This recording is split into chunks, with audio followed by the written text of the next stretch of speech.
오늘 주시는 말씀은 예레미야서 25장 1절부터 14절까지의 말씀입니다.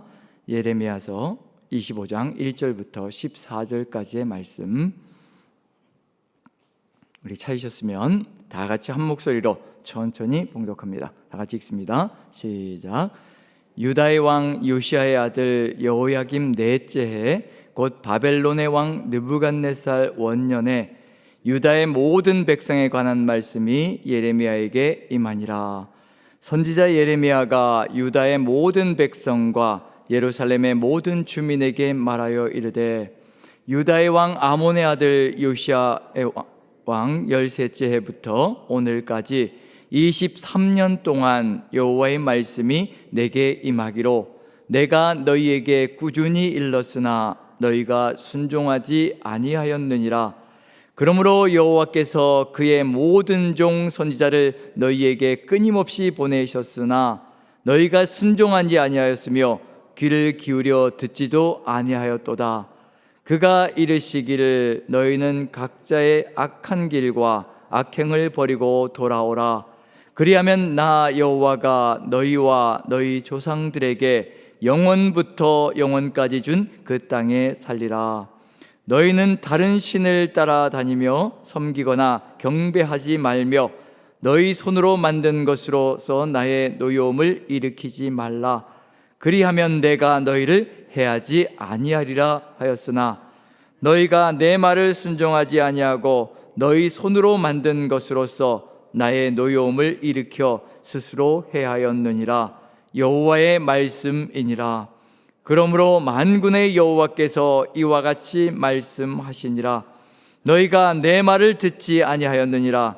보라, 내가 북쪽 모든 종족과 내 종 바벨론의 왕 느부갓네살을 불러다가 이 땅과 그 주민과 사방 모든 나라를 쳐서 진멸하여 그들을 놀램과 비웃음거리가 되게 하며 땅으로 영원한 폐허가 되게 할 것이라. 여호와의 말씀이니라. 내가 그들 중에서 기뻐하는 소리와 즐거워하는 소리와 신랑의 소리와 신부의 소리와 맷돌 소리와 등불빛이 끊어지게 하리니 이 모든 땅이 폐허가 되어 놀랄 일이 될 것이며 이 민족들은 70년 동안 바벨론의 왕을 섬기리라. 여호와의 말씀이니라. 70년이 끝나면 내가 바벨론의 왕과 그의 나라와 갈대아인의 땅을 그 죄악으로 말미암아 벌하여 영원한 폐허가 되게 하되 내가 그 땅을 향하여 선언한 바 곧 예레미야가 모든 민족을 향하여 예언하고 이 책에 기록한 나의 모든 말을 그 땅에 임하게 하리라. 그리하여 여러 민족과 큰 왕들이 그들로 자기들을 섬기게 할 것이나 나는 그들의 행위와 그들의 손이 행한 대로 갚으리라. 아멘. 자, 어제 말씀드렸던 것처럼 극히 좋은 무화과 그리고 극히 나쁜 무화과 환상을 하나님께서 보여주셨다라고 얘기를 합니다.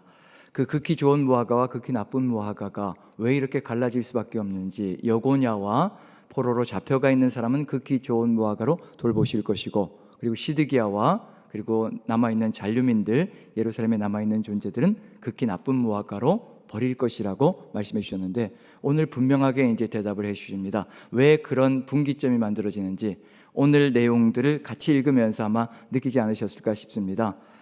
예레미야에서 가장 중요한 정점이 되고 전환점이 되는 장이 바로 25장이 될 겁니다. 여기에서 역사의 분기점이 만들어진다는 것, 그 정도로 중요한 의미를 가지고 있고, 아마 예레미야에서 가장 소중한 의미가 담겨져 있는 부분이 바로 이 부분이 아닐까라는 생각이 듭니다. 왜 역사의 전환점이고 분기점이라고 얘기하는가? 그동안 나오지 않았던 표현이 나오고 있거든요. 보통은 연대기가 이스라엘의 왕들이 몇 년 되었다, 이스라엘 왕들이 지금 통치하고 있다, 그렇게 표현하는 것으로 연결되어지는데, 여기서는 또 다른 것이 한 가지 들어가 있습니다. 세계사의 연대기까지 들어가 있습니다. 같이 합쳐져 있는 거죠.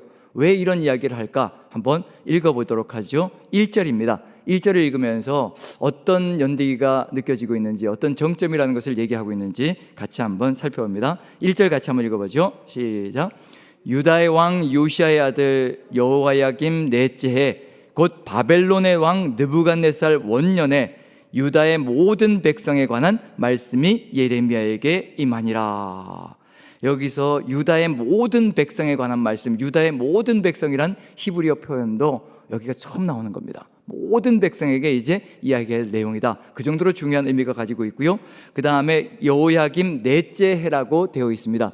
여호야김 넷째 해인데 그 넷째 해는 또 어떤 시절인가, 세계사적으로 어떤 전환점이 되고 있는 시절인가, 그게 뭐냐면 바벨론의 왕 느부갓네살 원년이다라고 얘기를 하고 있습니다. 왜 이 이야기가 같이 가고 있을까?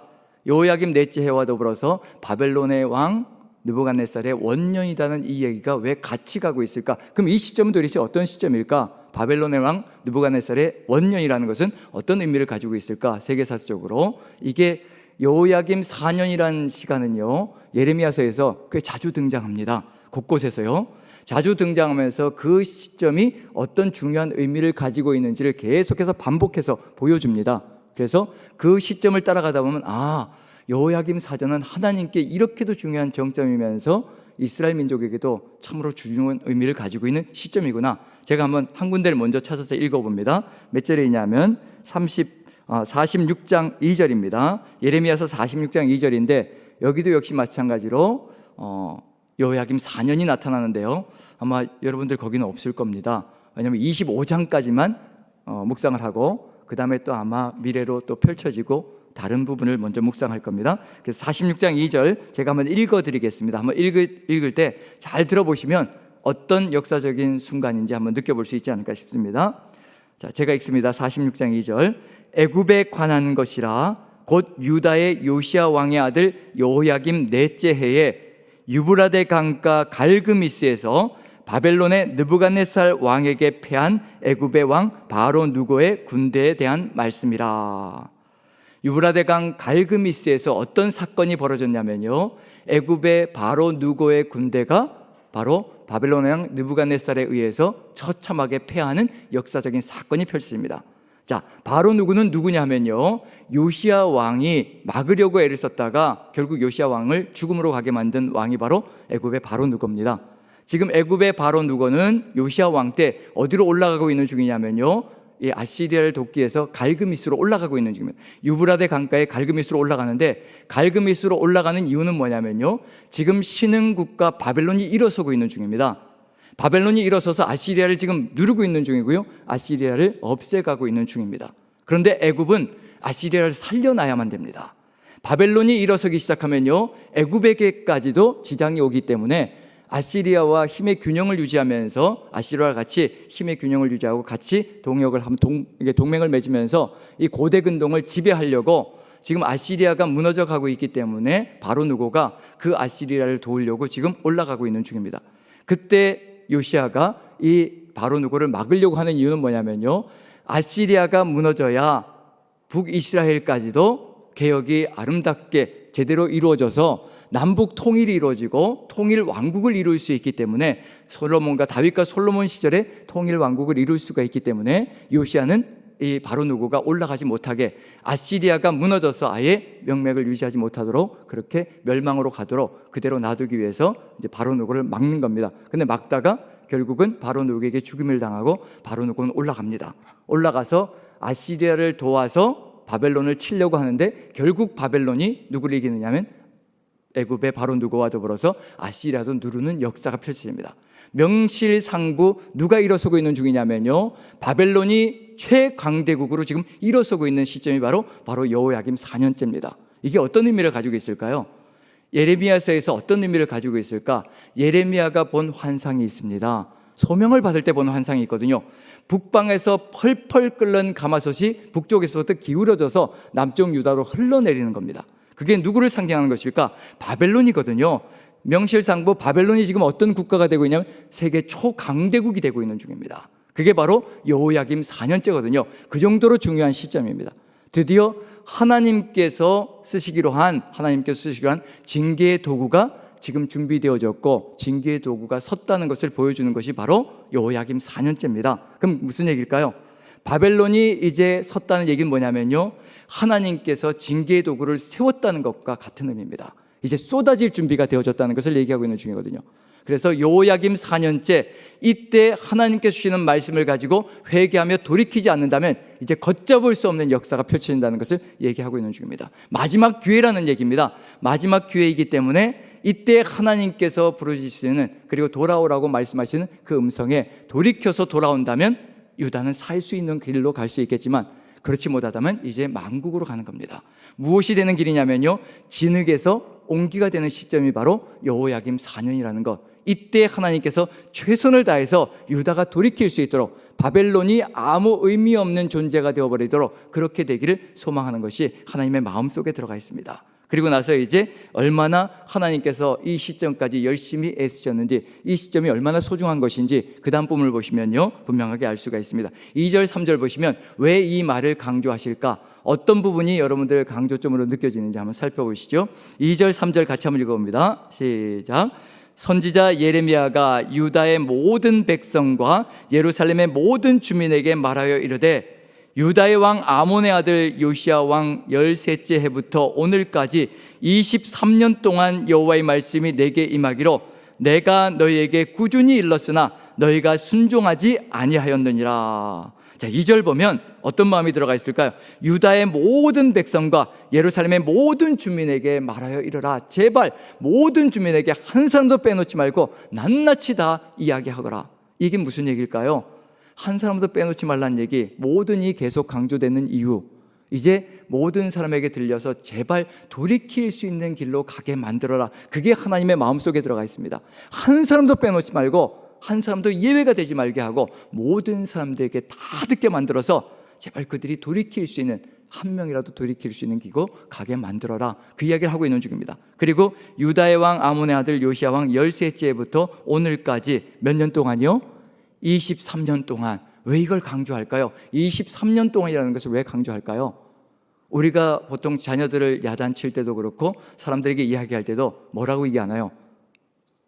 내가 너를 몇 년 동안 이렇게 얘기했는데, 그리고 몇 달 동안 얘기했는데, 이렇게 시점을, 기간을 얘기한다는 얘기는 무슨 얘기일까요? 이제 뭐가 됐다는 얘기예요? 이제 한계가 왔다는 것을 얘기하고 있는 중입니다. 이제 여기가 바로 한계점이라는 것을 얘기하고 있고, 이 시점을 절대 놓치지 말아야 된다는 것을 얘기하고 있는 중입니다. 요시야 13째 해, 13째가 어떤 시점이냐, 요시야가 13째부터 시작해서 이제 어떤 일이 벌어졌나요? 예레미야가 선포를 시작했습니다. 그런데 열왕기 하에는 뭐라고 되어 있냐면요, 요시야 왕 18째 해에 드디어 요시야가 움직이면서 성전을 수축하는, 성전을 수리하는 역사가 펼쳐집니다. 5년 걸린 거죠. 예레미야가 5년 동안 선포하면서 요시야가 움직이기 시작하는 겁니다. 듣고 움직이기 시작하는 거죠. 그래서 요시야는 예레미야에게 상당히 의로운 왕으로 비춰집니다. 하나님의 말씀을 듣고 개혁을 시작했거든요. 13째부터 선포를 시작해서 18째에 요시야가 성전을 수리하면서 율법책을 발견하고요, 그 율법책을 발견하고 개혁의 동력이 되어서 아주 철저하게 유다를 개혁시키는 역사가 펼쳐집니다. 그런데 그 아들들 때부터 무너지기 시작하는 거죠. 다시 또 예레미야가 선포를 시작하는 겁니다. 자, 여기서 13째부터 23년 동안이나 열심히 부르짖었다라고 얘기를 합니다. 이제 한계점에 왔다는 얘기고요. 어느 정도로 부르짖었는가? 꾸준히 일렀으나라고 되어 있습니다. 꾸준히는 어떤 단어냐면 부지런히라는 뜻이 되고요, 그리고 또 아침 일찍부터라는 뜻이 됩니다. 아침 일찍부터 부지런히 끊임없이 23년 동안을 말씀하셨다라고 얘기를 합니다. 그 정도로 열심을 가지고 하나님께서 말씀하셨고, 그 정도로 열심히 선포하셨다고 되어 있습니다. 그리고 어느 정도로, 그전에도 어느 정도로 얘기하셨느냐면 4절 같이 한번 읽어보죠. 4절 같이 읽습니다. 시작. 그러므로 여호와께서 그의 모든 종 선지자를 너희에게 끊임없이 보내셨으나 너희가 순종하지 아니하였으며 귀를 기울여 듣지도 아니하였도다. 자, 예레미야가 어떤 존재인가를 보여주는 것이 바로 4절의 내용 속에 들어가 있습니다. 예레미야가 오기 전에도 끊임없이 선지자들을 보내셨다라고 되어 있습니다. 그의 모든 종, 하나님의 종 선지자들을 보내셨다고 되어 있고, 하지만 듣지 않아서 결국 누가 왔다고 얘기하냐면요, 마침내 마지막으로 예레미야가 왔다는 것을 얘기하는 겁니다. 예레미야가 와서 23년 동안을 선포하고 있는 중이라고 얘기를 합니다. 자, 그럼 이제 이것을 어기게 되면, 이것을 놓치게 되면 어떤 일이 벌어질 것인가, 그걸 얘기하고 있는 중이거든요. 그래서 이 얘기는 무슨 얘기일까? 그동안 끊임없이 내 종 선지자들을 보내었다, 이제 예레미야가 왔다, 예레미야가 이제 마지막 선지자다라는 것을 얘기하고 있는 중입니다. 더 이상은 없다는 겁니다.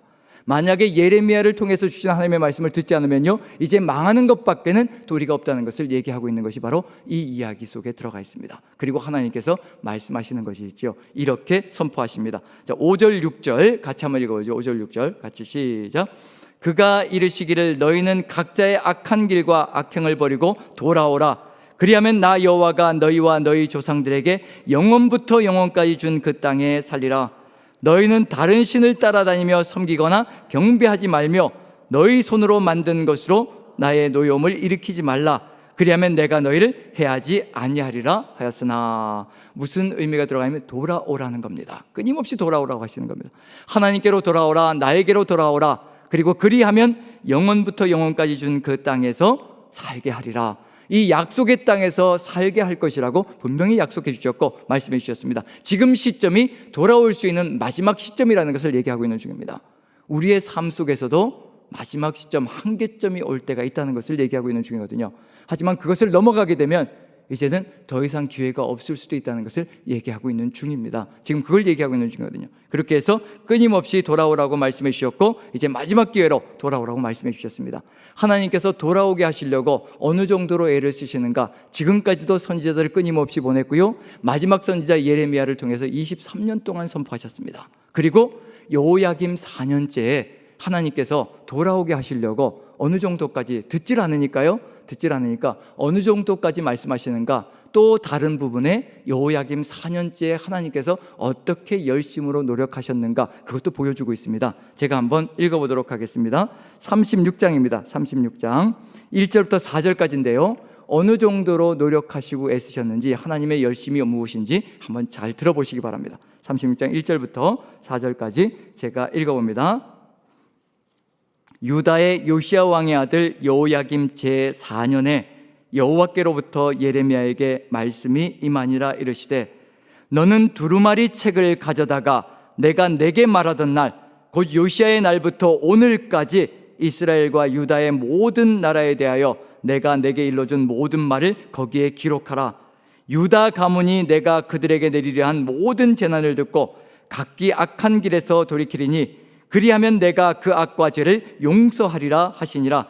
이에 예레미야가 네리야의 아들 바룩을 부르매 바룩이 예레미야가 불러주는 대로 여호와께서 그에게 이르신 모든 말씀을 두루마리 책에 기록하니라. 이게 36장 1절부터 4절까지 나와 있는 내용입니다. 다 낱낱이 기록해라. 23년 동안 요시야 때부터 지금까지 너를 통해서 전해준 그 모든 말들을 낱낱이 다 기록하거라. 내가 입술로 증거하며 전해주었을 때 혹시 듣지 못했을 수도 있고 혹시 이해하지 못했을 수도 있으니까 다 기록해서 다시 한 번 더 들려주거라. 낱낱이 천천히. 그리고 그 속에 뭐가 들어가 있다고 얘기하느냐면요, 3절 보면 유다 가문이 내가 그들에게 내리려 한 모든 재난을 듣고 각기 악한 길에서 돌이킬 것이라. 돌이키리니 그리하면 내가 그 악과 죄를 용서하리라 하시니라. 이렇게 기록을 해가지고 다시 한 번 더 낱낱이 읽어주면 그래도 사람인데 듣고 다 마음을 돌이켜서 돌아오지 않겠느냐. 이제 그래서 예레미야에게 기록을 하라고 말씀하시고 그것을 낱낱이 읽어주라고 얘기해 주십니다. 어떤 일이 벌어졌을까요? 36장에서 이제 왕 앞에 여호야김 4년째 여호야김 왕 앞에서 이 적은 모든 내용들을 낭독을 합니다. 낭독을 할 때마다 한 페이지씩 가죽 두루마리를 한 페이지씩 낭독을 할 때마다요, 여호야김 왕이 칼을 들고 그것을 잘라서요 불쏘시개로 화롯불에 집어던집니다. 불쏘시개로 삶는 겁니다. 하나님의 말씀을 절대 듣지 않습니다. 그런 일이 벌어졌던 것이 바로 여호야김 4년째의 역사입니다. 어떤 결정이 이루어졌는가? 하나님의 말씀을 절대 들지 않을 것이며 자신들이 원하는 길로 갈 것이라는 것을 결정한 것이 바로 여호야김 4년째 벌어진 일입니다. 하나님께서 최선을 다해서 노력하셨거든요. 말로 들려줘도 안 되니까 글로 적어서 다시 한 번 더 낱낱이 알려줘라. 혹시 돌아올지 모르겠다. 그래서 끊임없이 애쓰시고 노력하신 그 하나님의 열망과 소망이 그 자리에서 여호야김 4년째 처참하게 무너지는 것이 바로 여호야김 4년째 발생되어진 일입니다. 이제 어떤 일이 벌어질까요? 이제 불순종으로 가고만 그런 역사가 펼쳐지고 있는 중이거든요. 한번 읽어봅니다. 8절 같이 한번 읽어보죠. 8절 같이 읽어봅니다. 같이 시작. 그러므로 만군의 여호와께서 이와 같이 말씀하시니라. 너희가 내 말을 듣지 아니하였느니라. 이렇게까지 최선을 다해서 열심을 가지고 말씀해 주셨는데도 불구하고 결국은 듣지 않았다는 것을 얘기하고 있는 중입니다. 그럼 어떤 결론에 도달할 것인가? 한번 9절 10절 같이 한번 읽어봅니다. 9절 10절 같이 시작. 보라, 내가 북쪽 모든 종족과 내 종 바벨론의 왕 느부갓네살을 불러다가 이 땅과 그 주민과 사방 모든 나라를 쳐서 진멸하여 그들을 놀램과 비웃음거리가 되게 하며 땅으로 영원한 폐허가 되게 할 것이라 여호와의 말씀이니라. 내가 그들 중에서 기뻐하는 소리와 즐거워하는 소리와 신랑의 소리와 신부의 소리와 맷돌 소리와 등불빛이 끊어지게 하리니. 드디어 누가 출발하는 이야기가 펼쳐지냐면 종 바벨론 왕이 출발한다는 것을 얘기하고 있는 중입니다. 여기서 느부갓네살을 무엇이라고 불러주시는가? 보라, 내가 북쪽 모든 종족과 내 종 바벨론의 왕 느부갓네살을 불러다가라고 되어 있습니다. 내 종이라고 이야기를 합니다.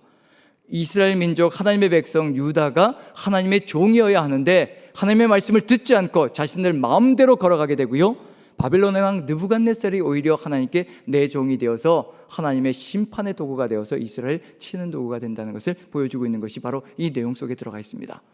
하나님의 백성이 제 역할을 하지 못하면 세상 사람이 하나님의 종이 되어서 하나님의 뜻을 이루어가는 통로가 되고 도구가 된다는 것. 어떤 통로가 되는가? 하나님의 백성을 치는 도구가 된다는 겁니다. 지금 하나님의 교회를 향해서 세상이 손가락질하며 치고 있다면 어떤 일이 벌어지고 있는 중인가?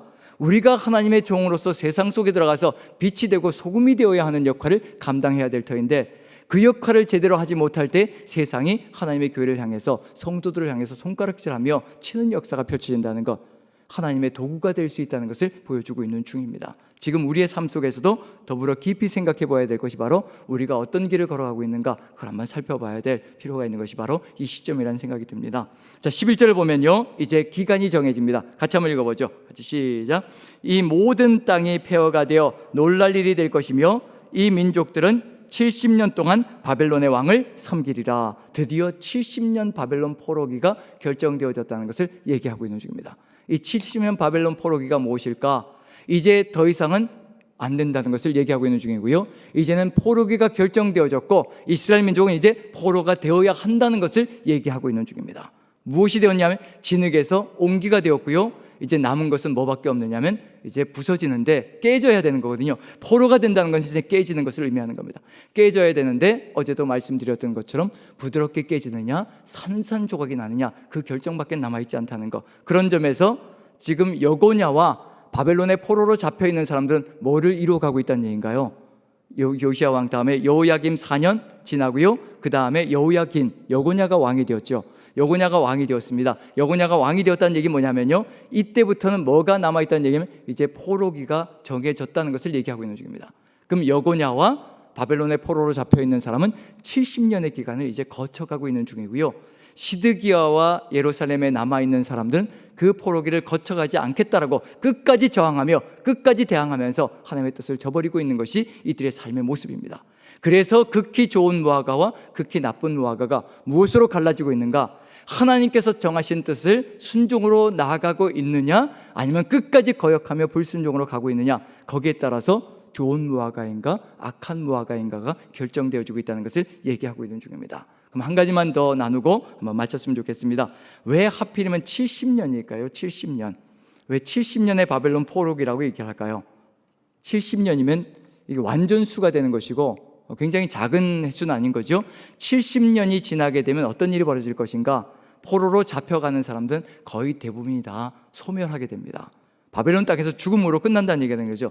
10살, 20살 되는 사람들도 그 소년 시절에 끌려갔을 때 어떤 일이 벌어질 것인가? 10살쯤에 끌려갔을 때 바벨론 포로에서 끝이 날 때 70년이 지나면 80이 되고요, 20살이었으면 90살이 되는 겁니다. 생존이 가능할 것인가?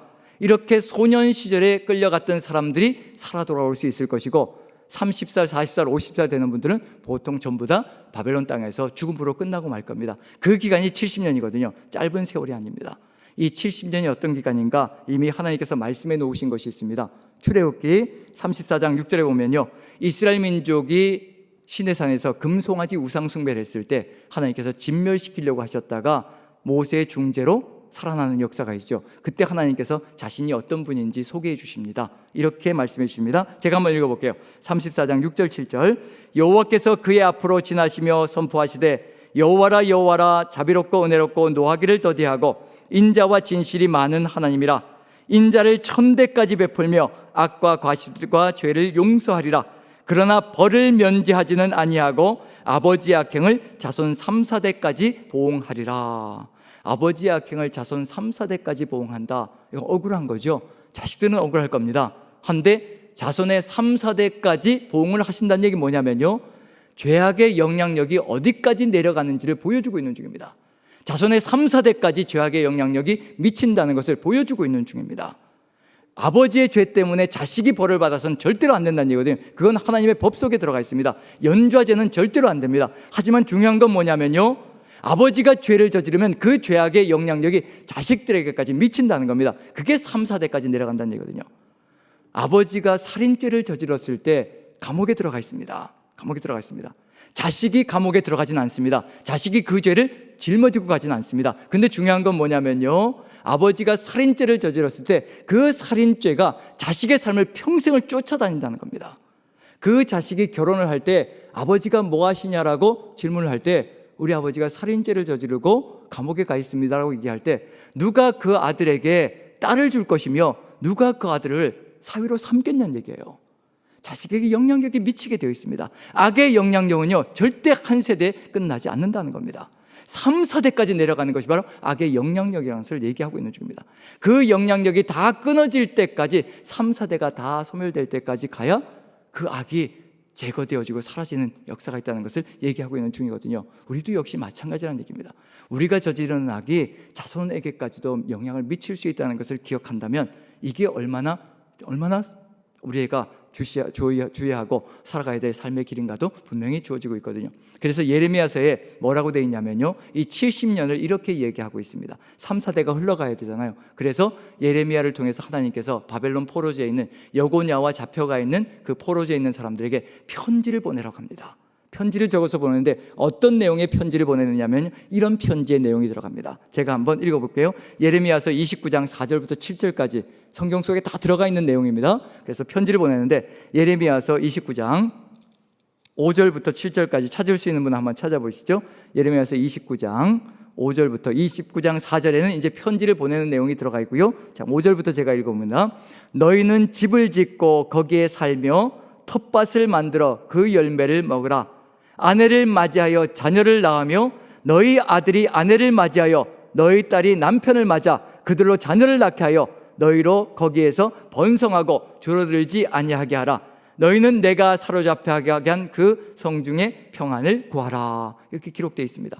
가서 결혼을 해서 집을 짓고 결혼을 해서 아내를 맞이해서 자녀를 낳고 그 다음에 아들이 또 아내를 맞이해서 너희 딸이 남편을 맞이해서 그들로 자녀를 낳게 하고 몇 세대가 흘러가야 된다는 얘기냐면요, 3, 4대가 흘러가야 된다는 것을 얘기하고 있는 중입니다. 그게 70년 기간이 될 겁니다.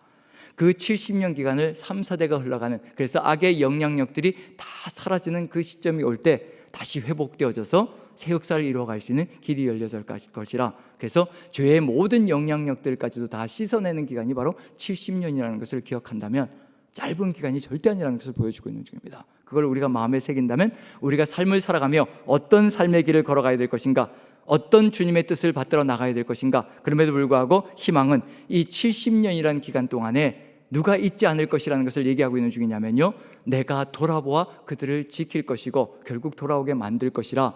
바벨론의 포로로 잡혀가 있는 사람들을 절대로 놓치지 않을 것이며 내가 돌보아서 좋은 무화과로 돌아오게 만들어 주실 것이라고 약속해 주신다는 것, 그런 의미가 들어가 있기 때문에 이 기간은 아픔의 기간이기도 하지만 하나님께서 돌보시며 또 이끄시고 돌아오게 만드시는 소중한 하나님의 역사가 있는 시간이라는 것을 마음에 새긴다면요, 징벌을 받는 시간조차도 하나님께서는 또 역사하시는 시간이 된다는 것을 마음에 새기며 하나님의 뜻을 우리가 받들어 간다면 우리의 삶 속에서 지금 이 순간에 가장 중요한 것이 무엇일까요?